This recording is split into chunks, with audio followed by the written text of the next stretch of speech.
You ever have one of those years where you move somewhere hoping for peace and end up in the middle of a neighborhood war?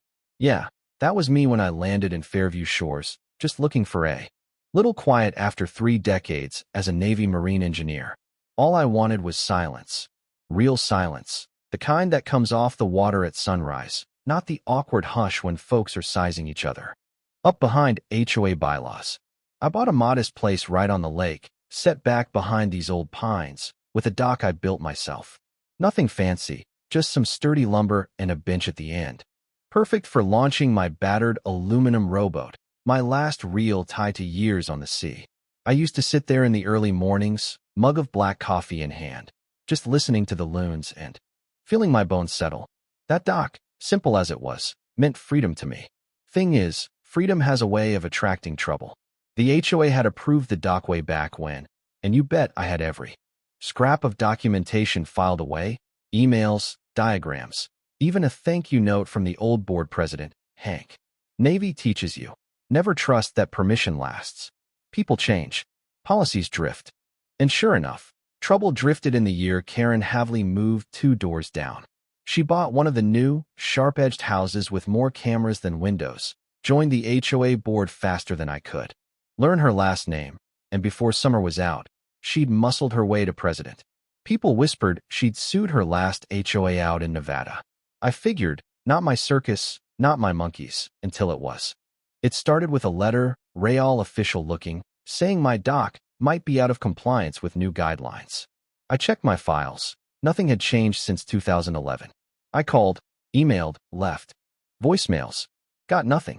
Week later, another letter, this time suspending my dock privileges, pending investigation. That's when I knew this wasn't some misunderstanding. This was a shot across the bow. I took a walk that night past Karen's perfect landscaping, down to the lake where my dock, and only my dock, had been tagged with a bright orange ribbon. The message was clear. We're coming for you. Now, I've been around the block, and I know when something stinks.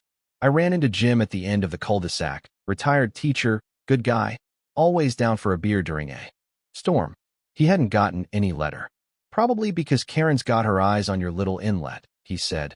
Talked about equality of access at the last meeting.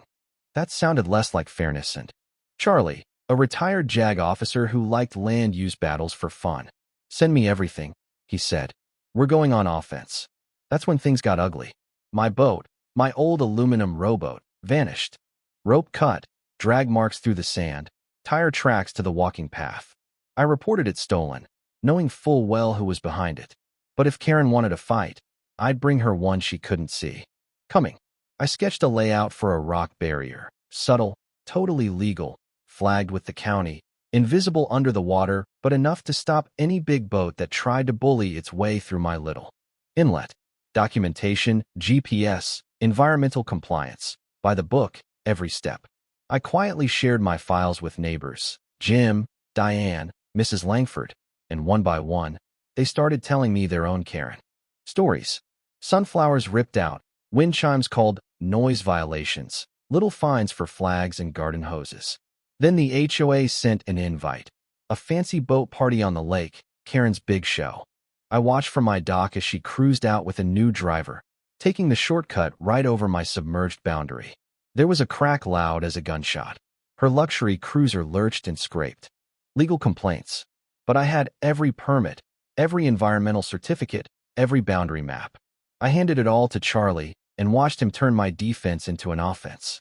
He subpoenaed meeting minutes, emails, anything proving the board had approved Karen's chain and lock scheme. Turns out, they hadn't. Lisa, the secretary, brought forward emails where Karen openly plotted to spin it like he's being aggressive. She'd never called a vote.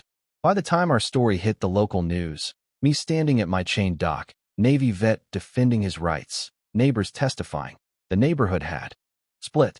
But the tide was turning. At the next HOA meeting, the crowd called out Karen's abuses, the boat theft, the illegal chain, the party crash. Karen screamed, stormed out, and by week's end things shifted. The chain vanished from my dock. Jim and Diane stopped by to ask if I'd help form a resident committee, not an HOA, just neighbors watching out for each other. Folks began sharing stories, laughing on porches again. Kids fished off docks. My own became something of a gathering place. Mercer's Peace Pier, someone carved into a cedar sign. And when a new board was elected, their first action was to require real transparency and resident review for any future enforcement. A few weeks later, I got a letter from Karen. No return address, just her saying she'd let power make her small. She wasn't asking to come back, just hoping I'd forgive. Maybe I will someday. But what I know for sure is this: you don't fight for a dock, not really. You fight for the right to breathe easy on your own land. You fight for the peace that comes when folks remember their neighbors, not enemies. And sometimes, if you're lucky, you find that peace isn't something you win in a courtroom. It's something you build, plank by plank, over still waters. So let me ask you, if your home was on the line, your peace, your freedom, how far would you go? Drop your thoughts below. Tell me where you stand on justice, power, and neighborhood battles. And if you've ever tangled with an HOA, you know the war's never really over.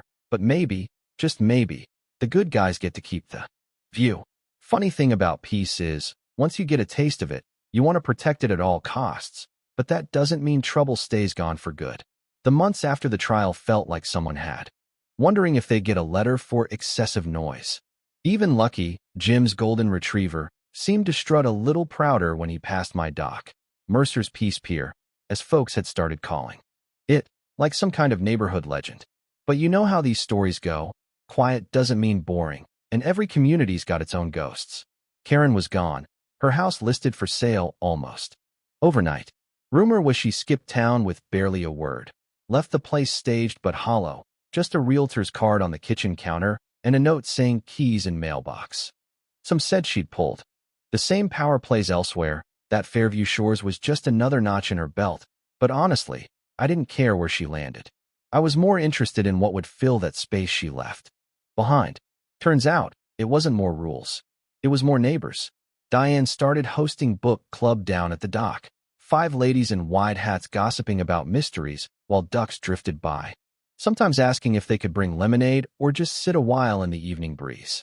Jim organized a barbecue, and for the first time in years, I saw half the street show up, people who'd barely spoken now trading recipes, sharing tools, swapping old Navy stories with me, or just swapping fishing tips.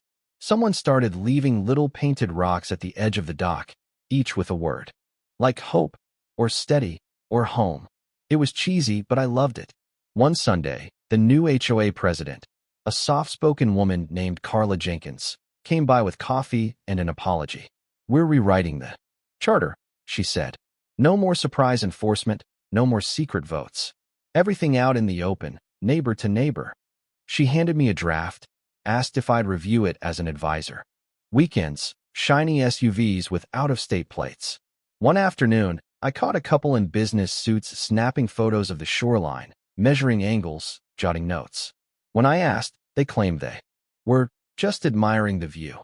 But something about the way they kept glancing at their phones and whispering set my teeth on edge. Yeah, I know the signs. Developers smell opportunity like sharks. Smell blood. A week later, a glossy flyer appeared in every mailbox. Fairview Shores, a new era coming soon. Renderings of townhomes, promises of community upgrades, and in fine print, pending board review and resident input. My stomach dropped.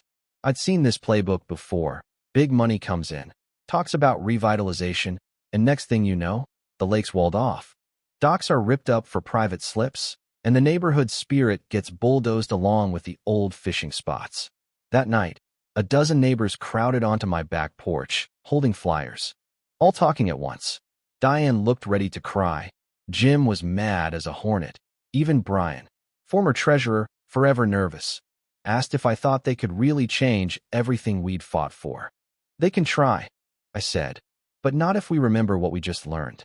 Power works in the open sunlight, not behind closed doors." I pulled out my laptop, started a shared folder, drafted a petition, listed out every statute we'd used in court, even uploaded the old video of Karen's boat crash as a not-so-subtle reminder. Over the next week, the petition grew, dozens of signatures. I stood up, didn't yell, didn't threaten, just told the story of the dock, the lawsuit, the chain that didn't just lock up wood and nails, but trust itself. And here's the wildest part: people listened. For once, The board paused, asked the room to vote, and when the hands went up, it was nearly unanimous. No new development unless every resident agreed. One dock at a time, I said. One neighbor at a time. The developers packed up, flyers disappeared, and the lake stayed as it was, quiet, stubborn, a little ragged around the edges, but ours. Sometimes I wonder if all this trouble was worth it, if it was just about a dock, or about something bigger. Truth is, I think we all want the same thing. A place to breathe easy, to belong, to trust the people on the other side of the fence. That doesn't happen by accident. It happens when ordinary folks stand up, speak out, and remember that rules are supposed to serve people, not the other way around. So that's where I'll leave you for now. Sitting on a weathered bench, sun on my face, the sound of laughter drifting across the water, and the knowledge that sometimes, even in a world run by boards and bylaws, a little stubbornness and a whole lot of neighbors can keep the peace. But what about you? What would you do if your quiet life was threatened by someone with more power, more money? Together,